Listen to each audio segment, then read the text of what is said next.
En France, on peut aller voter sans cacher les signes de sa religion. Le code électoral le permet. On peut aussi se déplacer dans les transports publics avec des signes religieux visibles.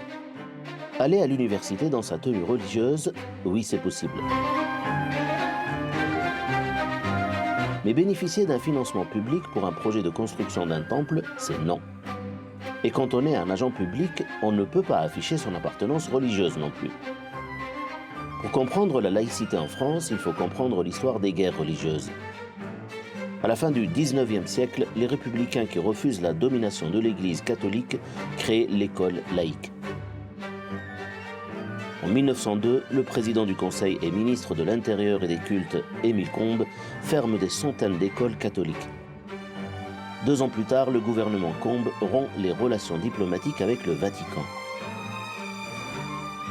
Des débats houleux opposent les hommes politiques français, même parmi les défenseurs de la laïcité.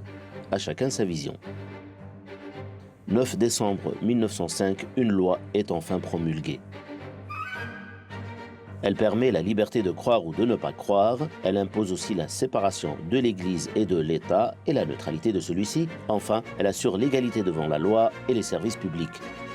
La France reconnaît les sacrifices de ses combattants musulmans pendant la Première Guerre mondiale et offre la Grande Mosquée de Paris.